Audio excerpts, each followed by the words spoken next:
नमस्ते। गीता प्रवचन के अगले दिन 23वें एपिसोड में मैं आपका स्वागत करती हूँ। हम तीसरा अध्याय देख रहे हैं। विनोबा जी कहते हैं फल त्यागी को अनंत फल मिलता है। कर्मयोगी का कर्म उसे इस विश्व के साथ समरस कर देता है। तुलसी को जल चढ़ाए बिना भोजन नहीं करेंगे। इसमें वनस्पति जगत के साथ हमने प्रेम संबंध जोड़ा है। तुलसी को भूखा रखकर मैं पहले ही कैसे खा लूं? इसी तरह गाय के साथ एक रूपता, वनस्पति के साथ एक रूपता साधते साधते हमें सारे विश्व के साथ एक रूपता साधनी है। महाभारत के युद्ध में शाम होते ही सब लोग संध्या आदि करने के लिए चले जाते थे, परंतु भगवान श्री कृष्ण रथ के घोड़े खोलकर उन्हें पानी पिलाते, खरहरा करते और उनके शरीर से शल्य निकालते।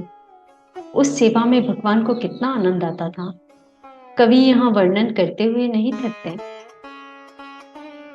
अपने पीताम्बर में दाना रतीब लेकर घोड़ों को देने वाले उस पार्थसारथी का चित्र अपनी आंखों के ने खड़ा कीजिए और कर्मयोग के आनंद की कल्पना का अनुभव कीजिए।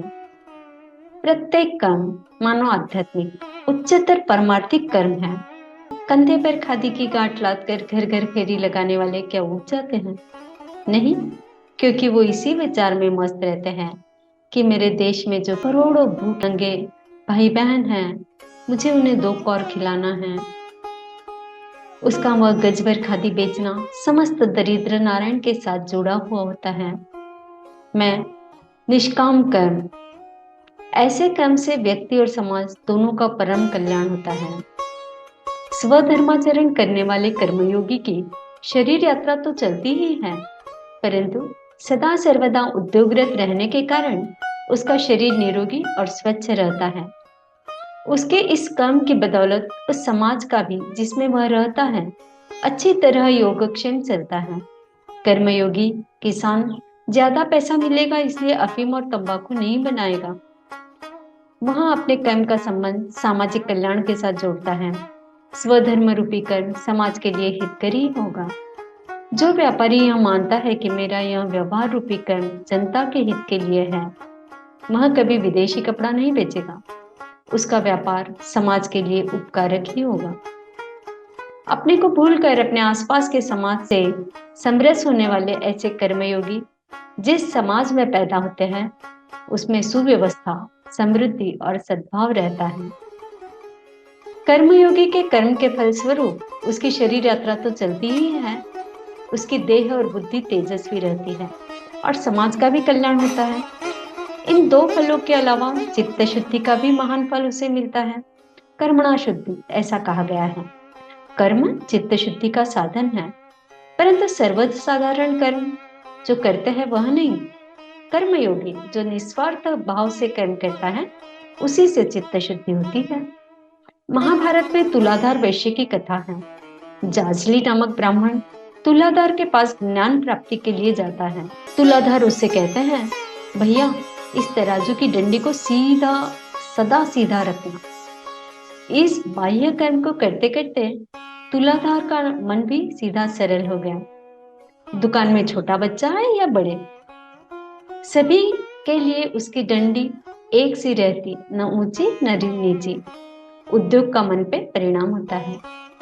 कर्मयोगी के कर्म को एक प्रकार का जप ही समझो, उससे उसकी चित्त शुद्धि होती है और फिर निर्मल चित्त में ज्ञान का प्रतिबिंब पड़ता है। कर्मयोगी अपने उन कर्मों से अंत में ज्ञान प्राप्त करते हैं। तराजू की डंडी से तुलाधार को समवृत्ति मिली। सेना नाई बाल बनाया करता था। दूसरों के सिर का मैल निकालते निकालते उसे ज्ञान हुआ। देखो, मैं दूसरों के सिर का मैल तो निकालता हूँ, परंतु क्या खुद कभी अपने सिर का, अपनी बुद्धि का भी मैल मैंने निकाला है? उस काम से उसे ऐसी आध्यात्मिक भाषा सूझने लगी। खेत का कचरा निकालते निकालते कर्मयोगी को खुद अपने हृदय का वासना विकार रूपी कचरा निकाल डालने की बुद्धि उपजती है। मिट्टी को रौंद कर समाज को पक्के हंडिया देने वाला गोरा कुम्हार अपने मन में ऐसी पक्की गांठ बांधता है कि मुझे अपने जीवन की भी हंडिया पक्की बना लेनी है। इस प्रकार वह हाथ में थपकी लेकर हंडिया कच्ची है या पक्की, यह संतों की परीक्षा लेने वाला परीक्षक बन जाता है। कर्मयोगी को उसके कर्म या धंधे की भाषा में से भव्य ज्ञान प्राप्त होता है।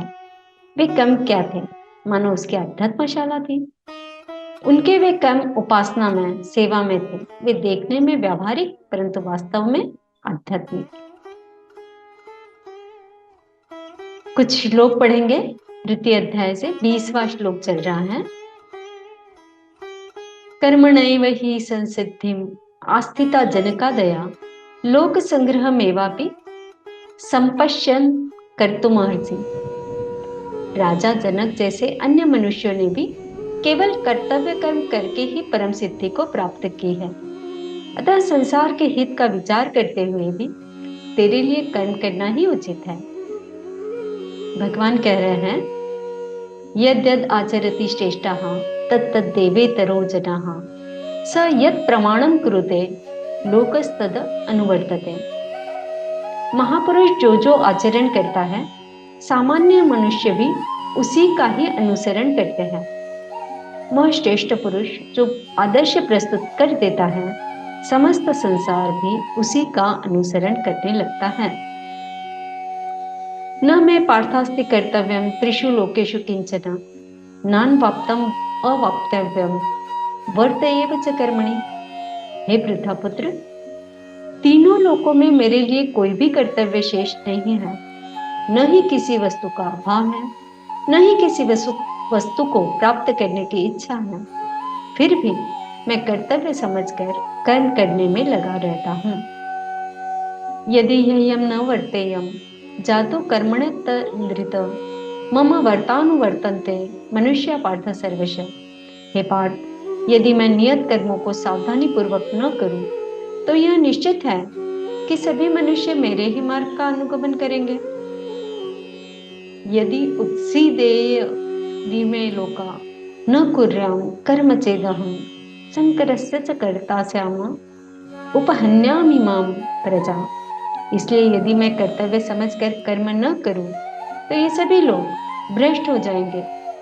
तब मैं अवांछित सृष्टि की उत्पत्ति का कारण हो जाऊंगा और इस प्रकार समस्त प्राणियों को नष्ट करने वाला बन जाऊंगा। सक्ता कर्मण्य विद्वांसो यथा कुर्वन्ति भारत कुर्यात् विद्वांस तथा सक्त च कीर्षु लोक संग्रहम। हे भरतवंशी, जिस प्रकार अज्ञानी मनुष्य फल की इच्छा से कार्य करते हैं, उसी प्रकार विद्वान मनुष्य को फल की इच्छा के बिना संसार के लिए, कल्याण के लिए कार्य करना चाहिए। न बुद्धिभेदं जनेयत अज्ञानं कर्म संगिनाम जोषयेत सर्वकर्माणि विद्वान युक्तः समाचरन्। विद्वान महापुरुष को चाहिए कि वह फल की इच्छा वाले अज्ञानी मनुष्यों को कर्म करने से नहीं रोके, जिससे उनकी बुद्धि भ्रमित न हो, बल्कि स्वयं कर्तव्य कर्म को भली प्रकार से करता हुआ उनसे भी भली भांति कराते रहना चाहिए। प्रकृति क्रियमाणानि गुणै कर्माणि सर्वशा अहंकार विमूढ़ात्मा कर्ताहमिति मन्यते। जन्म से लेकर मृत्यु तक के सभी कर्म प्रकृति के गुणों के द्वारा संपन्न किए जाते हैं।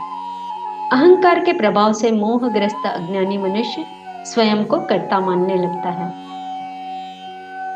तत्त्ववित्तु महाबाहो गुण कर्म विभागयो गुणागुणेषु वर्तन्त इति मत्वा न सज्जते। परंतु हे महाबाहो, परम तत्व को जानने वाला महापुरुष इंद्रियों को और इंद्रियों की क्रियाशीलता को प्रकृति के गुणों द्वारा करता हुआ मानकर कभी उनमें आसक्त नहीं होता। प्रकृति गुण सम्मूढ़ा सजन्ते गुण कर्मसु तां कृत्स्न विदो मंदान कृत्स्नमिन्न विचालयेत्। माया के प्रभाव से मोहग्रस्त हुए मनुष्य सांसारिक कर्मों के प्रति आसक्त होकर कर्म में लग जाते हैं।